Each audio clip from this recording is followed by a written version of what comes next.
I'm going to quote you from The Fall of the House of Usher.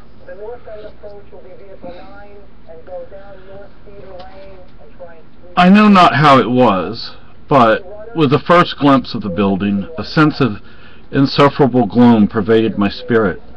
I say insufferable, for the feeling was unrivaled by any of that half-pleasurable because poetic sentiment with which the mind usually receives even the sternest natural images of the desolate or terrible.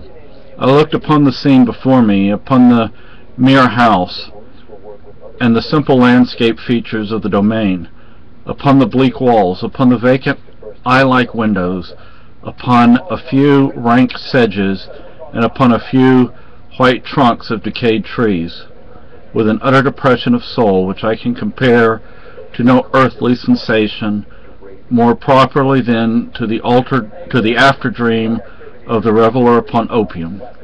The bitter lapse into everyday life, the hideous dropping of the veil. There was an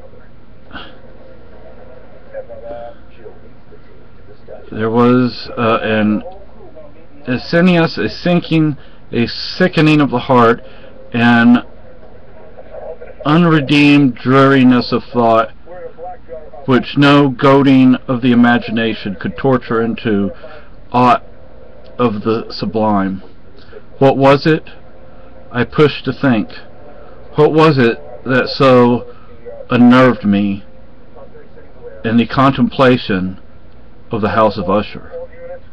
And it goes on. The reason I'm quoting that, and I didn't do a very good job at reading that, my apologies on that. There's an organization, Cafe TY, Care Not Coercion, and I forget the organization's name right now. Anyway, it deals with youth treatment facilities, schools, hospitals, camps, programs, etc. Insofar as exposing them for what they are and trying to get the kids out of them, closing those places down, things like that. And I'm glad that organization is around, Cafe TY. Kat, I believe, is the director, or one of the directors, one of the founders, I believe. Anyway, so what I'm gonna talk about today, I'm gonna talk about the first place I was sent to. I may or may not talk about the others, I don't know yet. So let me set the stage for you. We had just moved to the United States. Mind you, I had always lived in third world countries. You know, Spain was third world, Okinawa was third world. Now Germany, though, Germany wasn't exactly third world. But I only lived there for a few months after we left Spain. And, you know, most of the people we knew in Germany were from Spain. My best friend, his parents were from Yugoslavia. He wasn't. He was from Germany. Some of his siblings were old enough to remember the war. His father had been a German soldier. My dad had been in the Canadian Merchant Navy during the war. My grandfather was Canadian Navy. My Uncle Alf was Canadian Navy, but he never left Canada. My Uncle Alf's youngest brother was in the RAF, and he was lost over Germany, and I just imagine, what if it was Steffi's dad that shot my uncle's brother down? He was in a Hanley Page Halifax. Anyway, so we had always lived in third world countries, and I can tell you Spain wasn't great under Franco. Not good at all. My hair. Anyway, that I would think of my hair at a time like this. So we moved to the United States. So we moved here a week before my 8th birthday. We moved to the United States in 1972. And I tell you what, it was different. It definitely wasn't bad for the first few weeks and months. I had never seen a garbage disposal before. I had never lived somewhere where you didn't have to manage your water supply and things like that. You know, people weren't riding bikes and wearing face masks to deal with pollution and so forth and so on. Well,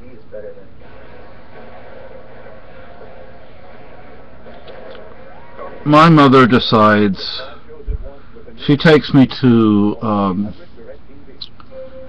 what's the name of that organization in Houston? They have them all over. Child and Family Services. It's not it.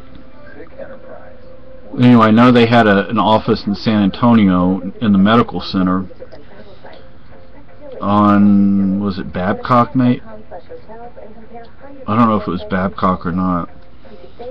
But,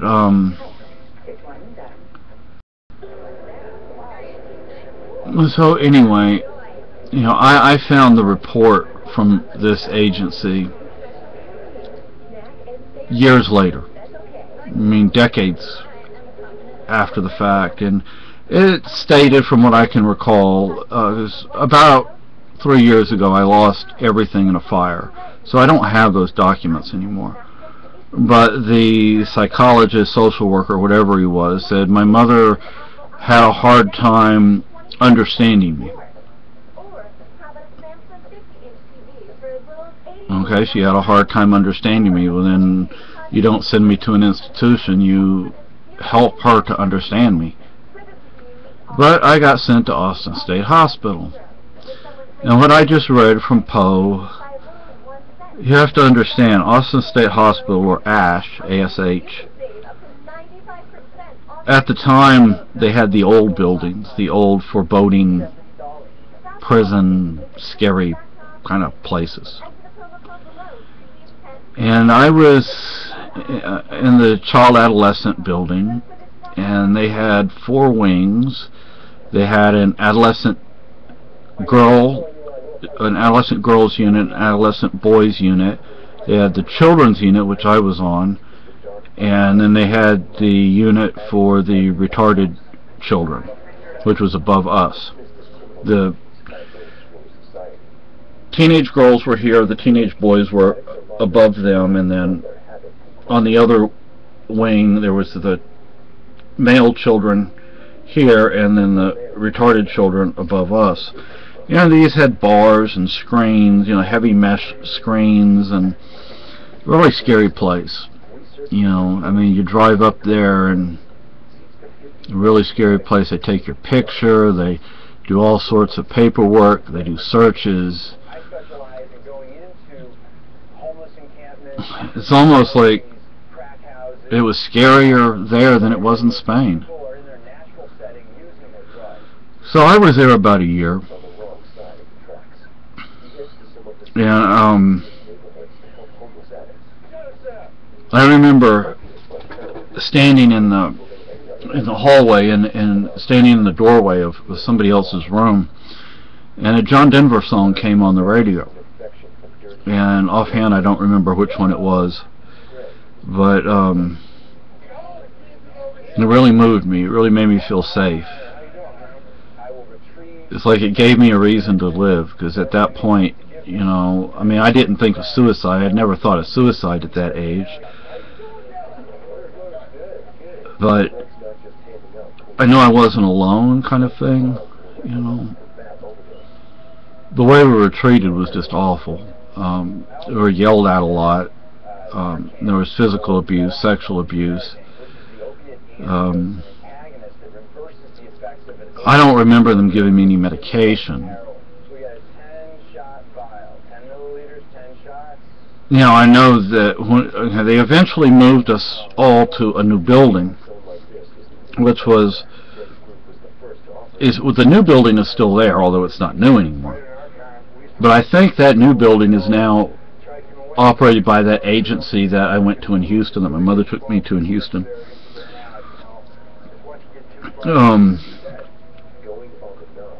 And then it was a new building, and it had 4 wings, 4 units. You know, the adolescent male, adolescent female, children's unit, and the retarded children. Although children's unit did have adolescents on it. And you had people there on my unit that were waiting to be sent to the state penitentiary for youth. I don't know what it's called. So you had, you know, back then, you know, in the early 70s, you pretty much had to really do something bad to get sent to a place like that. So you have some bad people at that place, and the people who work there, they don't care. You know, the sexual abuse was never from the staff. It was from other inmates. I remember, see, I have hearing loss, severe hearing loss, and I had to see not an audiologist, a speech therapist. And there was a building we used for school, if you want to call it school. And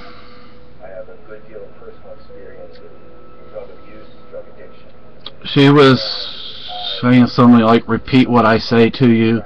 And I was repeating it, but I guess I wasn't making the sounds that she wanted me to make. So she got all pissed off at me. When anybody would get upset, they would inject them with Thorazine, massive doses of it. And one of the psychiatrists that I saw, I said something about, at the time I believed in a God, and I said something about my beliefs, and he gets all bent out of shape about it. You know, like I'm nuts for believing in a God. I mean, I'm 8 years old at that point. You know, you're gonna. First of all, the fact that you would even go bonkers over such an issue shows who's really crazy, and it wasn't me. It was that psychiatrist. Second, I was 8 years old. You're not going to reason with an 8-year-old the way you would an adult. The staff were not there to talk to. The staff were just there to get a paycheck. They could have cared less about us. We went to a place called the Hog Farm for summer camp. We stayed in 2 big army tents, and I was in one. There were like one group of us was in one, another group in another one, and there were these 2 kids who, and this was just the male children, and there were 2 kids who built a lean-to, and they got to stay in that. Well, one day they came into my tent, and they lined some of us up and told us to drop our drawers and turn around and bend over. And I can remember looking over to where the staff were, because the staff hung out together in this area where they did the cooking and stuff like that. It was just a covered area with like a place to cook and with a freezer, a walk-in freezer. And I can remember, you know, that I didn't understand what was going on, but I understood enough where I knew that it wasn't right. But the staff didn't care. They never looked over there. If they did, they never did anything about it. Fights were frequent, sometimes instigated by staff.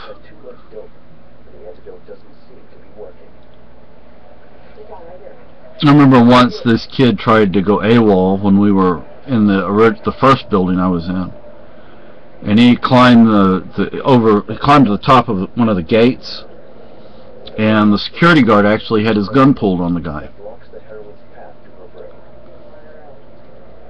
If anybody went AWOL from that place, the Austin Police Department was all over the area. They just swarmed. And they weren't people to mess with. They would beat the disease, and this is a manifestation of that disease.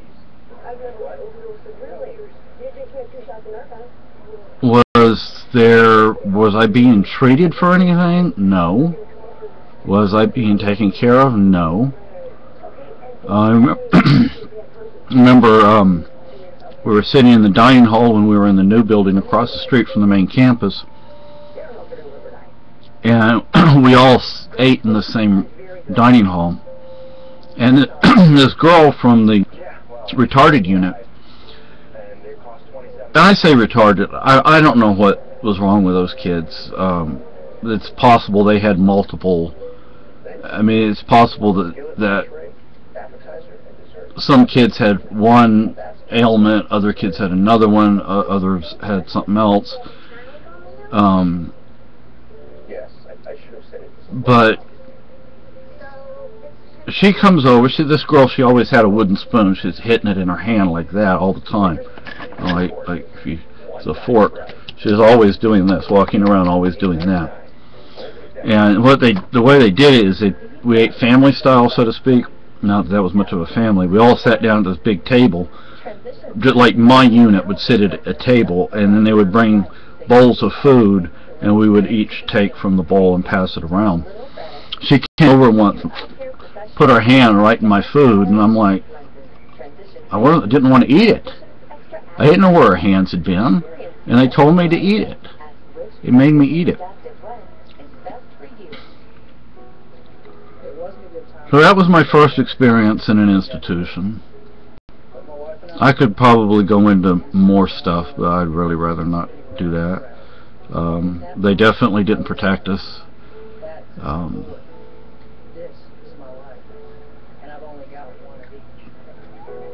I still have some of the stuff I made in arts and crafts there.